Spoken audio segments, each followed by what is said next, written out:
Like and subscribe and click the bell icon to get new video updates. The Guardian view on Boris Johnson in India. Flying into trouble. The UK PM ought to have taken greater note of Narendra Modi's democratic backsliding and his refusal to speak out against the Russian invasion of Ukraine by attending the inauguration of a new JCB factory in Gujarat on Thursday. Boris Johnson might have thought he was leaving his troubles behind in Westminster. What harm was there in going into bat for a successful British business owned by a big Tory donor? Plenty, it transpires. Mr Johnson walked into a major human rights controversy over the use of JCB's bulldozers in flattening Muslim homes and businesses in Delhi and in states run by Indian Prime Minister Narendra Modi's Bharatiya Janata party. Mr Johnson should not have mugged for the cameras with the machinery used to intimidate religious minorities by a regime seemingly bent on creating a theocratic Hindu state. Perhaps he is unaware of the growing sense of vulnerability felt by India's 200 million Muslims. But no one who is paying attention could miss what Mr Modi is about. He is the only person ever denied a US visa for severe violations of religious freedom.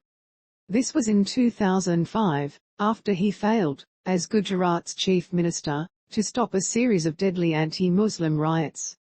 Earlier this month, the US Secretary of State, Antony Blinken, said Washington was monitoring a rise in human rights abuses in India by some government, police and prison officials. The US often takes an instrumental approach in determining whether human rights violations are raised or overlooked. India's democratic backsliding, coupled with Delhi's refusal to speak out against the Russian invasion of Ukraine, probably tilted the scales in the White House. But Mr Blinken's warning should have been heeded by Mr Johnson. Instead of keeping his distance, Mr Johnson hugged Mr Modi close. India is set to be the world's fastest-growing major economy over the next 2 years.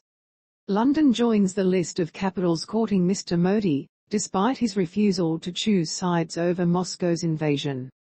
India's bargaining power rests on appearing as a key element in Western-led efforts to counterbalance China in the Indo Pacific. One assumption is that India is so indispensable in geopolitics that its partners will not be offended if it also deals with some of their opponents. Another is that the country is competently governed and has the social and economic means to accomplish its policy goals. The latter is a live question.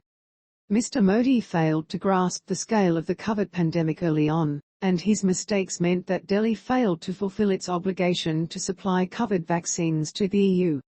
Last year, Germany's then leader Angela Merkel wondered if Europe had erred in allowing India to become a large pharmaceutical producer.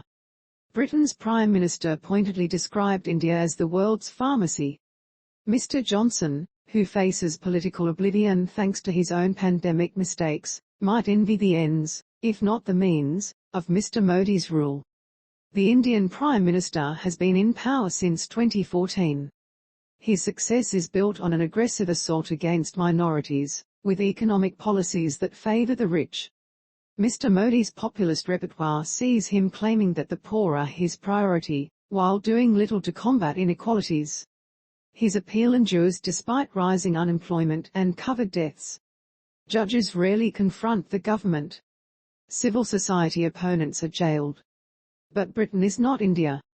The Indian jurist BR Ambedkar sensed a fatal political flaw in his fellow citizens, the tendency towards hero worship, which he said was a sure road to degradation and to eventual dictatorship.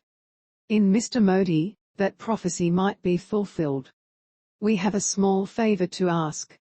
Tens of millions have placed their trust in The Guardian's fearless journalism since we started publishing 200 years ago, turning to us in moments of crisis, uncertainty, solidarity and hope.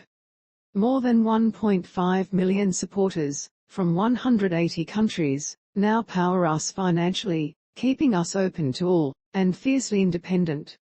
Unlike many others, The Guardian has no shareholders and no billionaire owner. Just the determination and passion to deliver high-impact global reporting, always free from commercial or political influence. Reporting like this is vital for democracy, for fairness and to demand better from the powerful. And we provide all this for free, for everyone to read. We do this because we believe in information equality.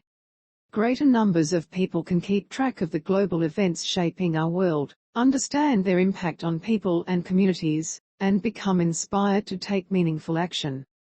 Millions can benefit from open access to quality, truthful news, regardless of their ability to pay for it.